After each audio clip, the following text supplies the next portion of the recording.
Ми се чини дека за ова издание на серијалот интервјуа имаме неколку прашања за вас, што ги објавуваме на порталот Racing.mk. Избравме вистинско место за да го направиме разговорот со вас. Почитуван Мишко Ралев, архитект и професор на Факултетот за архитектура и дизајн на American College во Скопје.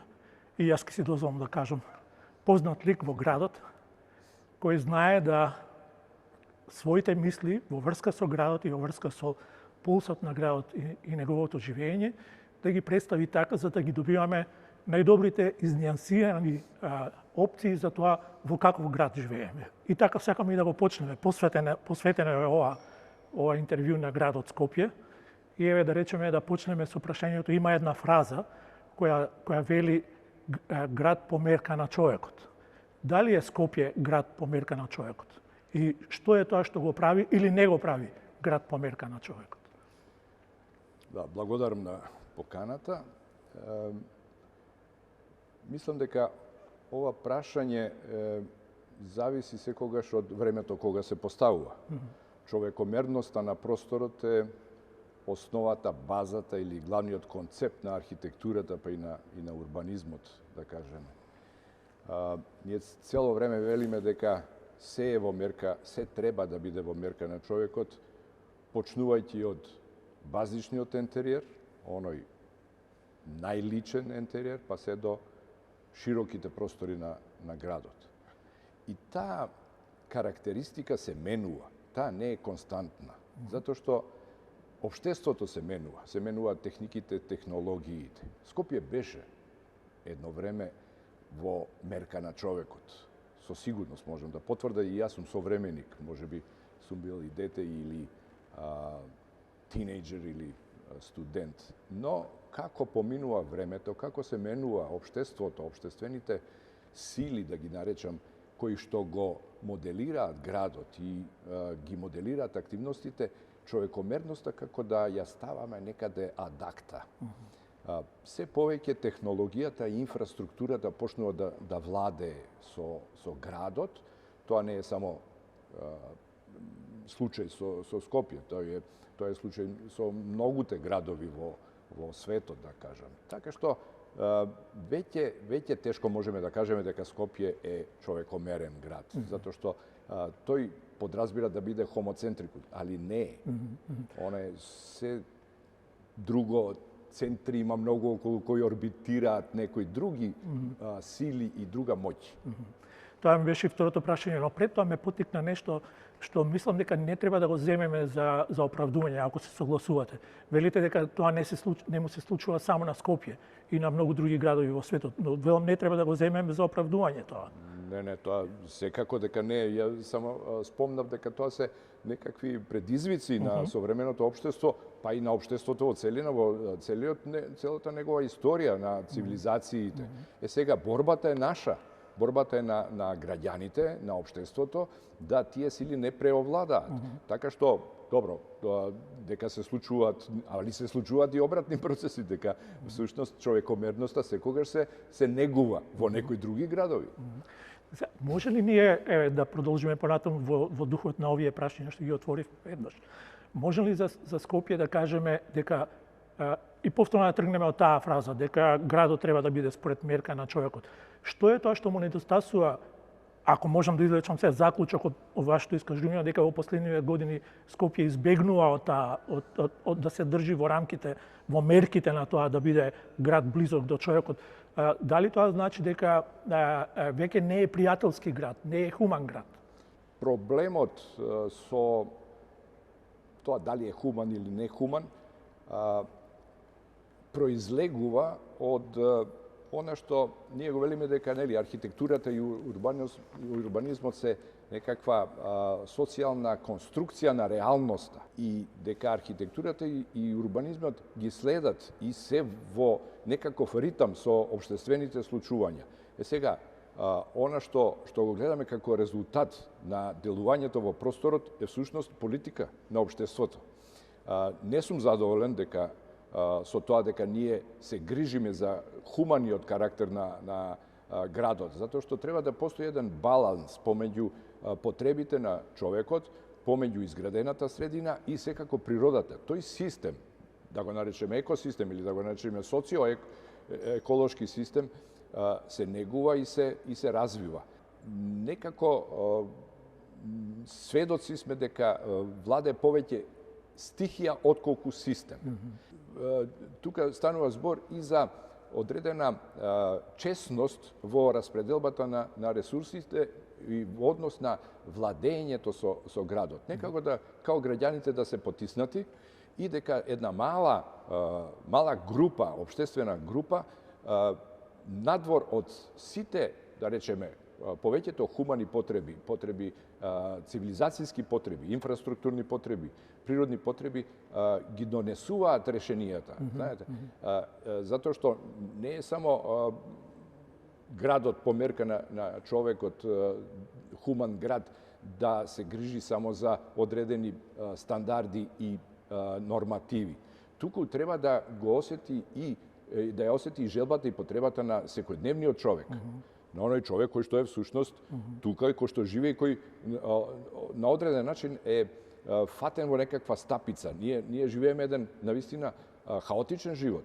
Ние цело време доживуваме стрес ако треба да тргнеме, да речеме, од Тафталиџе па да дојдеме до аеродром. Да ја наречам таа некоја моја маршрута од дома до работа.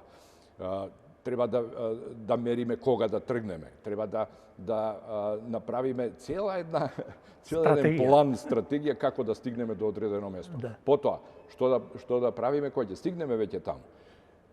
Сега тоа се као некои секојдневни функции. Што станува со функциите, некаква спорт, развојна култура. Сето тоа се сегменти на градот. Не е градот само физичката структура. И треба да се гледаат во една целина, во една хармонија. Спомнавте систем и спомнавте стихија наспроти систем. Ако за системот може да се каже дека му е потребна некоја природна линија на развој на градот или еволуција на градот.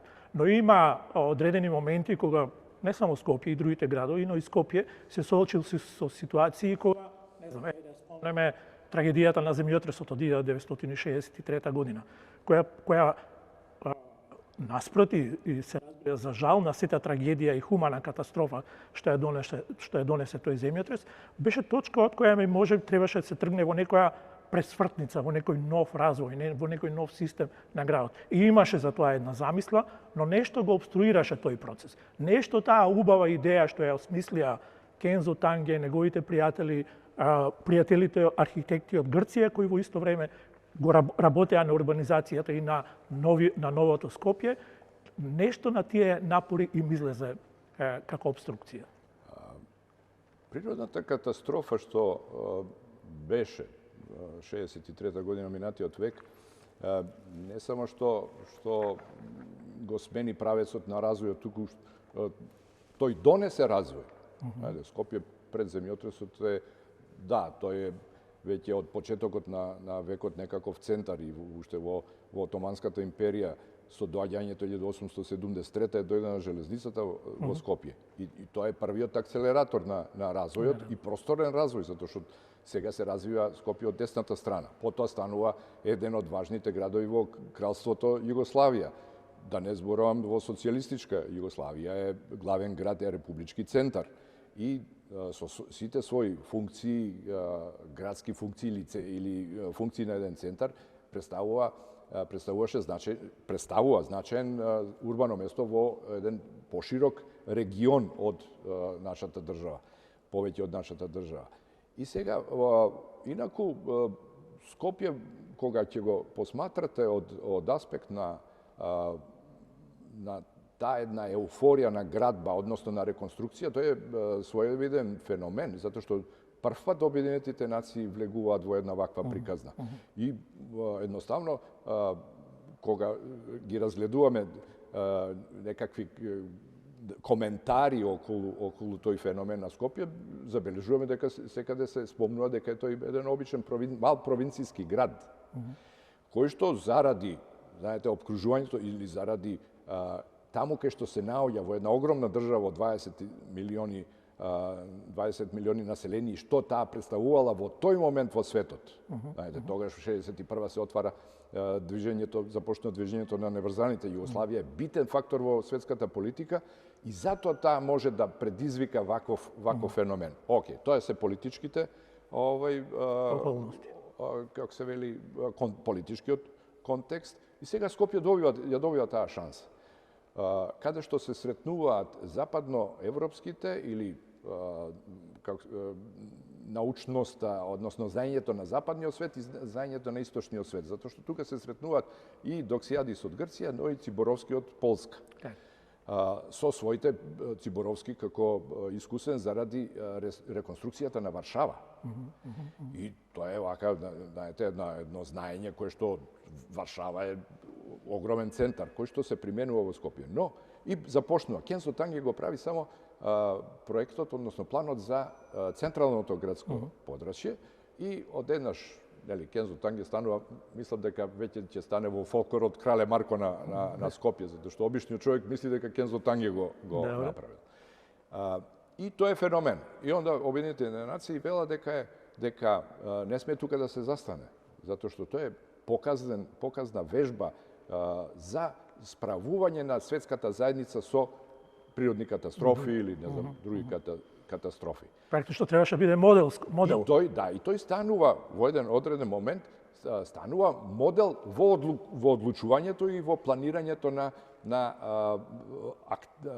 активности во такви катастрофични состојби.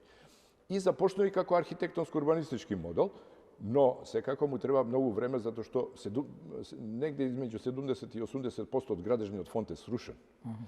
Овие населби што се изградени се за времено сместување на жителите до 30 на години. Но едноставно среќа наша што во еден многу краток период од 15 на години се направени, се испроектирани и изградени сите важни институции. Што е денеска не можете вие за 3 години една обична куќа да направите или земете го градски трговски центар. Конкурсот е започна во 69-та, 73-та веќе е пуштен. Значи тоа е една, како се вели, тоа е знаење и да речам проектантско, архитектонско, инженерско и техника и технологија. Тоа е целиот челична конструкција трговскиот. И тоа е навистина. И одеднаш сега состојбите, сега ја не сум сведок на тоа време, али мислам дека и политичките состојби во Југославија, односно економските состојби се нарушуваат. Ние се ослонивме сами на себе односно во рамките на таа Југославија, да финансираме во Скопје и мислам дека тука е се закочено после распаѓањето на Југославија, веќе се отиде во некои други правци. Од еден систем предовме во друг систем, затоа што и самиот Танге вика најлесно ми е урбанизам да работам кога земјиштето е општествено, државно. Така што има многу И ако можем да кажеме од тој период кога навака, практично заради сите овие околности што ги спомнувате, практично, ако можам да го употребам тој израз, падна имунолошкиот систем на Скопје. Во 2014 му се случи еден нов вирус кој вие го имате кажано дека во организмот на градот влезе еден вирус чии последици ги чувствуваме и веројатно ќе ги чувствуваме уште долго време. Тоа беше уште еден, ако можем така да кажем, удар во животот на Скопје. Тој не само удар во животот на Скопје, тој е, мислам, удар и во нашиот идентитет. Затоа што, да не заборавиме, архитектурата е базичната активност, човекова активност која што го одредува човекот. Културолошки, социолошки, па и идентитетски. Ние сите се фалиме со минатото наше, на црквите од 14 од 11 век, на народната архитектура по нашите градови, која што е феноменална, но модерната архитектура некако како да ја тргнавме, професионалната архитектура. Знаете, народниот Нејмар, да, народниот Нејмар е, не знам, истражуван, додека современата архитектура и она што е најстрашно, тоа се првите архитекти кои што се школувани во Македонија. Значи, претходно доаѓаат архитекти кои што се школувани надвор од Македонија, како Брезовски, Чипан, додека Константиновски, Муличковски, Константинов,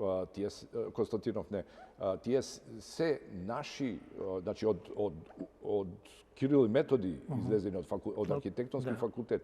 И на тие први школувани архитекти вие да им ги уништите зградите, тоа е као да излезете и на Кочо Рацин да му ги препеете, Ленка да му ја препеете, нема да се вика Ленка, ќе се вика Милена, пошто веќе Ленка никој не се вика, не знам, како се вели од сликите на Петар Мазев, пошто се неразбрани, ќе вадиме некакви, не знам, боја, не ни се свиѓа бојата, тоа е тоа. Да. Но из целиот разговор до сега провеува и не ја отвараме, но еве да ја отвориме и таа теза или тема на влијанието на политиката во архитектурата или во урбанистичкото решение на Скопје, на просторот во кој живее човекот, во кој живеат граѓаните на една метропола на државата и така натаму. Во тој контекст јас ќе поставам едно прашање кое може да изгледа провокативно за вас, бидејќи сте архитект, но Скопје 2014 е печат на архитектите или на политичарите? Одамна веќе Виктор Иго, кој што е еден доста вака деликатен, пронислив, луциден посматрач на архитектурата, нели, со Богородичната црква. И тој има кажано дека всушност архитектурата не е производ на гениалниот ум. Не е тоа резултат на некаква инспирација, музата му легнала на раме на архитектот и создал Нотр-Дам или не. Туку тоа е резултат на целото општество, кој што се напластува како некакви седименти, се развива, се напластува и таа историја трае. Сега, без поттик, политички поттик, ние архитектите не можеме сами да си зададеме своја задача, ние можеме да даваме идеи, но мора некој тоа да го спроведе низ некаков, она што го кажавме, низ некаков систем. И сега, ако споредиме, да речеме, парискиот Le Grand Project на Митеран и овој на нашиот Скопје 2014, ќе видиме токму тоа што го прашувате, улогата на политиката, на политичари визионери и на политичари, да не речам, ретроградни или ја би ги нарекол не ретроградни, него себични, нарцисоидни. Кои се проектираат себе си. Кои се проектираат себе си во нешто што не постоело. Затоа ја велам и сега тој го нарекол вирус, затоа што од вирусот ние имаме сега пост-вируска состојба. Не знам, дишните патишта ни се, гледате Скопје какво е. Немаме слободни површини, јавните површини веќе никој не ги ни користи, ни гледа, све е запустено и вие ако иоле најдете некаква шема која што може да ја препознаете како интелигентна урбана шема, вие не можете да ја користите и не ви представува никаков социјален и урбан предизвик, затоа што е тотално девастирана, затоа што е пренатрупана со ѓубре, нечиста, претрпана со непотребни работи. Вие не можете пешки да одите, да речеме, да направите една фина разонода, еве, таа шема ја препознавам ја, да речеме, по партизански одреди, каде што живеам, каде што се шетам, каде што можете да отидете неколку километри во еден дрворед. И таа шема ја препознавате, имате зеленило, имате пешачка патека, зеленило, велосипедска патека и булевар. Но тоа е толку запуштено да едноставно немате предизвик тоа да го направите. И што се случува сега? Ние всушност граѓаните во Скопје, зборуваме за Скопје, ние живееме во интериерот на градот. Ние живееме во архитектонските натрешности. Нас ни е страв да излеземе надвор, излегуваме само кога треба. Дали сте виделе деца да играат, дали луѓе кои што шетаат. Има многу мали точки каде што се одвива некаква социјална активност. И сега се затвараме по молови, во Истгейт, во Сити Мол, затоа што таму е таа артифицијална средина која што е одржувана и која што е приватна.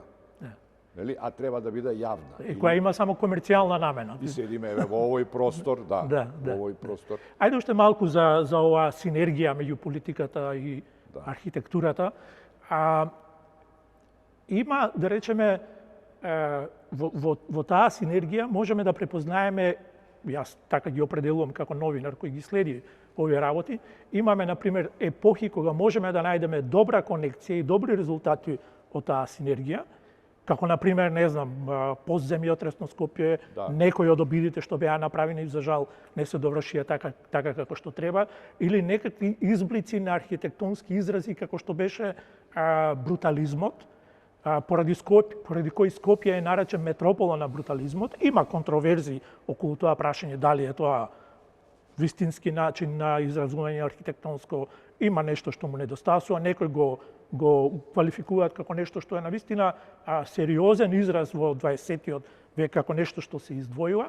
Но и на крај дојдовме до тоа да Скопје 2014 препознаваме, јас ќе си дозволам така да ги наречам, објекти кои се Франкенштајн, кои се составени од нешто што не е соодветно на градот, на историјата, на идентитетот и така натаму, е ставено како готова, како лего коцки направени во тој облик и поставени за да го оправдаат она што го спомнавме, личната амбиција на еден владетел во одреден период да остави некој печат кој апсолутно не е соодветен на духот на македонскиот дух.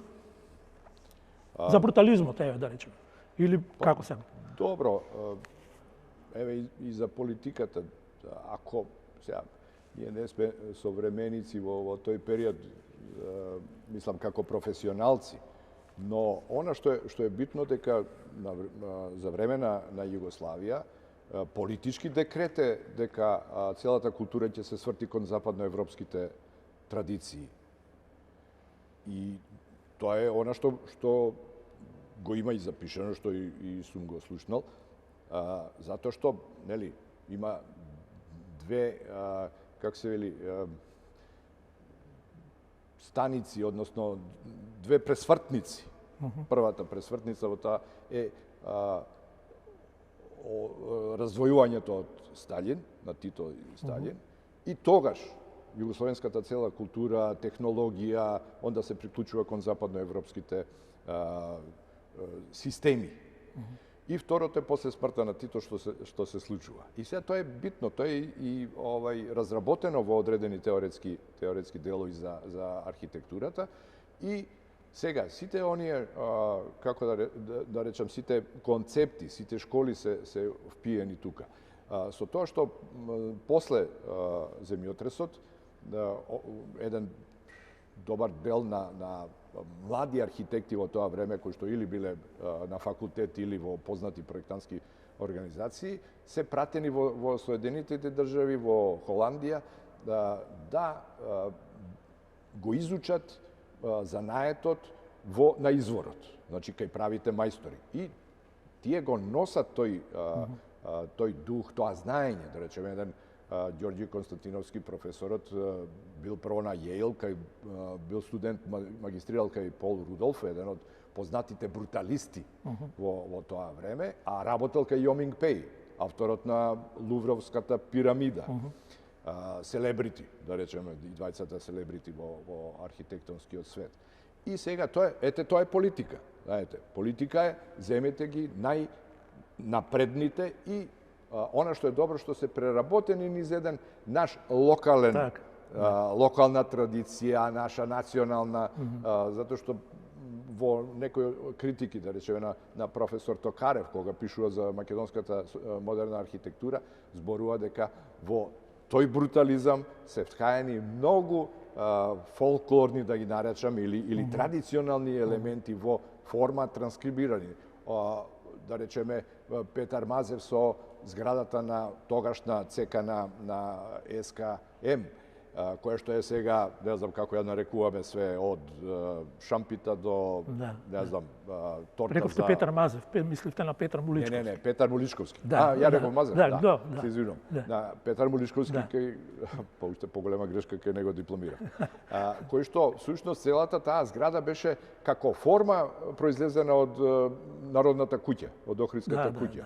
Потоа, да ги наречеме и одредени декорации, суптилни декорации поставува тој, а тој цело време се бави со македонската традиционална архитектура, која што исто така во зградата на Универзитетската библиотека со чардак, таа е зграда со чардак, али е транскрибирана со еден модерен јазик, еден модерни материјали. Тоа е политика. И сега одеднаш доаѓа една друга политика која што кажува, која што тргнува егоцентрична, значи не е хомоцентрична, односно јас сум тој што ќе каже, и се навраќа на наративи кои што не постојат. И сега ние создаваме наратив кој што не постоел дека Скопје било барокно. Тоа мислам, не знам кој на кого му текнало да го прави. И тоа се тие некои империалистички ставови. Империалистички ставови кои што се автократски и кои што мириса на некаква квази монархија. На некој монархистички, затоа што некој авторитет е кој што ќе ги поклопи другите. И без основа се. Тие се без основа. Кога ги гледате во просторот, тие како да пливаат, како не се вкоренети. Затоа велам наративот, затоа што вие кога објаснувате, еве да објасниме, сега седиме во Музеот на современа уметност. Наративот кој е? Објектот е правен испроектиран од полските архитекти од групата наречена Тигри, која што е во тоа време 60-ти години една од најавангардните, не само во Полска, може да кажеме и во Европа. И тоа е наративот, направена на врвот на ова со неверојатен организациона шема, со најсовремените во тоа време, како се вели, технологии на еден музеј, со современо депо, Што ќе кажете вие за објектот каде што е сместена археолошкиот музеј и Уставниот суд и архивот на Македонија? Од каде потекнува? Кој ја направил? Зошто е таква? Кои се тие елементи кои што ќе кажат нешто? Нема наратив. Објектот е жив организам, он е рефлексија на нашиот идентитетски континуитет. Така да овие немаат континуитет. Океј, да го привршиме разговорот со едно прашање кое одскокнува, излегува од архитектурата, но сепак е поврзан. Скопје е Европска престолнина на културата, 2028. Ние ја добивме кандидатурата, тоа е сериозна, престижна титула која треба сега да ја реализира и да докаже дека е заслужена ја добил таа привилегија градот, но според сите сознанија досега многу се доцни во реализацијата на подготовките за еден ваков сепак голем проект кој треба да ја представи Скопје и треба да ја представи Македонија, според сите стандарди кои ги налага замислата за една европска престолнина на културата. Со што се соочуваме ако не успееме да го реализираме тоа како што треба, бидејќи сите укажувања велат дека многу доцнеме? Да. Годината кога треба да биде Скопје град на културата наближува. Ние не гледаме активности, дури гледаме дека некои работи стагнираат заради она што претходно го правевме, пак ќе кажам, заради некакви правно-политички моменти. И сега ќе направиме една паралела, затоа што шансата, ова што ни се дава да ние бидеме, таа е акселератор на развој, кој што некако стагнира. И сега тоа е феноменален акцелератор на не само урбан, него и културен и финансиски. Значи, ќе може да се следат. И сега правиме една паралела кога Скопје исто така добиле да фина овака забрзување кога беше град на каде што се одржуваше шаховската олимпијада. Па беше направено олимписко село, па саемот. Сајмиштето беше направено хотел Континентал. Така да од тоа само може да бенефит може да се има. Сега што се кочи, каде се кочи, навистина некако не можеме никој еве и во медиумите, за тоа не се зборува, за тоа не знаеме кој треба да каже до каде. Затворени се едноставно институциите, град, немаме никакви информации. Сега градот знаеме дека е веќе во сите овие години во некаков замрзнат, не замрзнат, замрзната некоја состојба, во замрзнат или, не знам, отворен конфликт, веќе не сум политички аналитичар, али не гледаме излез. А ова е таа шанса која што еднаш во, не знам, 20-30 години еден град може да ја добие. Поготово ваков град. Ние не можеме да добиеме, не знам, Олимпијада, не можеме да добиеме Евросонг. Па добро, според мерките на некакви културни манифестации, Европска престолнина на културата е еднакво на Олимпијада.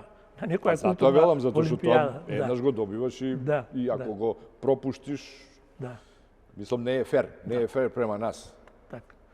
Океј, ви благодарам многу на разговорот. Благодарам и на вас.